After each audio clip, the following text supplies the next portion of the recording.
अगर आपको भी गुस्सा बहुत ज़्यादा आता है तो डेफ़िनेटली फिर ये वीडियो आपके लिए ही है। बहुत बार ऐसा होता है कि हम ना चाहते हुए भी किसी सिचुएशन में रिएक्ट कर जाते हैं। ना चाहते हुए भी हम कुछ ऐसे वर्ड्स बोल जाते हैं जो सामने वाले को हर्ट कर जाते हैं। हम नहीं चाहते कि किसी को हम ये बोले, वो बोले, लेकिन हम गुस्से में आकर बोल जाते हैं। उसके बाद हमें रिग्रेट होता है, हमें पछतावा होता है कि यार क्यों बोल दिया? और फिर हम कोशिश करते हैं कि हमारा गुस्सा कंट्रोल हो जाए। लेकिन नेक्स्ट टाइम फिर से हम वही गलती कर देते हैं। तो इसका करें क्या? तो अगर आपको भी गुस्सा बहुत आता है तो ये कहानी बहुत ध्यान से सुनिएगा, क्योंकि ये आपसे बहुत ज़्यादा रिलेट करेगी। तो बात ऐसी है कि एक राजा हुआ करते हैं। वो बहुत ज़्यादा गुस्सा करते हैं, हर किसी पर चिल्लाते हैं, चीखते हैं, रोब झाड़ते हैं, मैं राजा हूँ, मैं ये हूँ, वो कर दूंगा, ये कर दूंगा। हर बात में गुस्सा उनकी नाक पर ही रहता था, हर वर्ड में गुस्सा उनका मतलब कि उनके नाक पर रहता, जबान पर रहता था। तो एक दिन होता यह है कि वो उस गुस्से से खुद ही परेशान हो जाते हैं, क्योंकि ऐसी चीज़ जो आपके लिए अच्छी नहीं है वो सबसे पहले आपको ही हार्म करती है। तो वो अपने गुस्से से खुद ही परेशान हुए और एक दिन एक संत के पास जाते हैं और पूछते हैं कि महाराज जी, मैं ना अपने गुस्से से बहुत ज़्यादा परेशान हूँ, मैं क्या करूँ? मैं कोशिश करता हूँ अपने गुस्से को कंट्रोल करने की, उसे ख़त्म करने की, लेकिन होता ही नहीं है।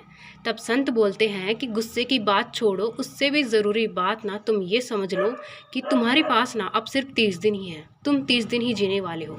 ये सुनकर राजा को तो धक्का लग जाता है, उसके पैरों तले से ज़मीन खिसक जाती है कि यार अब मैं बस 30 दिन ही जीने वाला हूँ, 30 दिन ही जीऊँगा। बाय द वे कुत्ते ना प्रॉपर्टी बाँट रहे हैं, तो मैं मतलब कि हिस्सा लेने नहीं जा रही हूँ, उन पे ध्यान मत दीजिएगा। सो 30 दिन ही जीने वाला हूँ। राजा जो है संत के पास से उठकर आ जाते हैं, ये सोचते हुए कि अब सिर्फ 30 दिन है। घर आकर बहुत ज़्यादा सोच विचार करने के बाद वो ये करते हैं कि जितने भी लोग हैं जिनसे राजा की लड़ाई हुई है, जिन पर राजा ने गुस्सा किया है और जिन्होंने राजा पर गुस्सा किया है, दोनों को बुलाते हैं।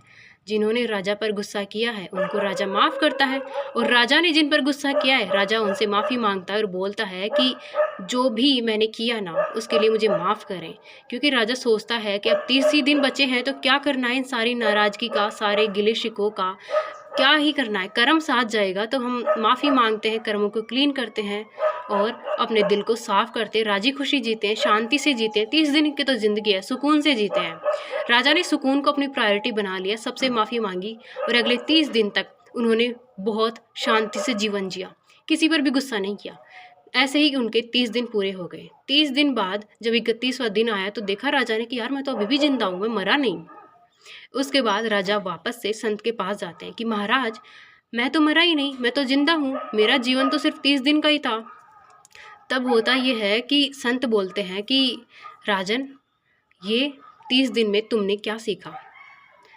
तब संत मतलब राजन बोलते हैं कि इन 30 दिनों में मैंने सबसे माफ़ी मांगी, सबको माफ़ किया और बहुत शांति से बिताए। तब संत कहते हैं कि बस यही राज है। तुम्हें लगा कि सिर्फ 30 दिन ही है तो सबसे प्यार के तुमने सबके साथ प्यार से रहने का डिसाइड किया, प्यार से जीवन जीने का फैसला किया, किसी पर तुमने गुस्सा नहीं किया। जो जैसा है तुमने एक्सेप्ट कर लिया कि ठीक है ये ऐसा है तो ऐसा ही रहेगा, रहने देते हैं। तुम ना उस पर चिड़चिड़े हुए, ना उसको डांटा, ना कुछ एक्शन लिया। तुम शांत रहे, सुकून से जिए। 30 दिन तुम्हारे बहुत अच्छे गुजरे, एकदम शांति से। 30 दिनों में तुम्हें एक बार भी गुस्सा नहीं आया। क्यों? क्योंकि तुम्हें पता था कि अगले 30 दिन बाद तुम्हारी मौत होने वाली है। ये 30 दिन बाद तुम्हारी ज़िंदगी ख़त्म हो जाएगी, तो तुम सबके साथ प्यार से रहे। सेम ऐसा ही हम सबके साथ है राजन। ये मत सोचो कि ज़िंदगी 50, 60, 100 साल की है, नहीं। जीवन है, यहाँ एक क्षण का भी भरोसा नहीं है कि कौन सा पल आखिरी होगा और कौन से पल आपकी सांसें ख़त्म हो जाएगी। बस यही चीज़ हमें याद रहती है और हम इतने शांत रहते हैं। यही हमारा मूल मंत्र है जिससे हमें शांति मिलती है और हम किसी के साथ उलझते नहीं हैं, क्योंकि हमें पता है कि कौन सी सांस यहाँ पर आखिरी हो सकती है। ये जीवन का सबसे बड़ा मूल मंत्र राजा को उस दिन समझ में आया कि हाँ यार, सच में जीवन तो मतलब कि पता ही नहीं है कि कब ख़त्म हो जाए। यहाँ अगले आने वाले पल का पता नहीं कि हम सांस ले रहे होंगे या नहीं ले रहे होंगे।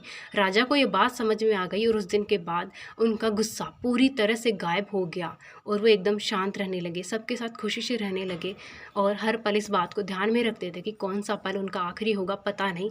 तो किसी पर बेवजह गुस्सा करके, रिश्ते बिगाड़ के, गिले शिकवे करने का क्या ही फ़ायदा है। अगर आपका भी गुस्सा है ना तो याद रखिएगा कि कर्म बनाकर कुछ नहीं मिलने वाला है, गिले शिकवे बनाकर कुछ नहीं मिलने वाला है, कौन सा पल आखिरी होगा नहीं पता। तो जो जीवन है, जितना है उसे जिए, उसका आनंद ले, उसे बर्बाद ना करें, क्योंकि कुछ पता नहीं है। आई होप आपको ये बात समझ में आई होगी और आप इस पर अमल ज़रूर करेंगे। Thank you so much for watching.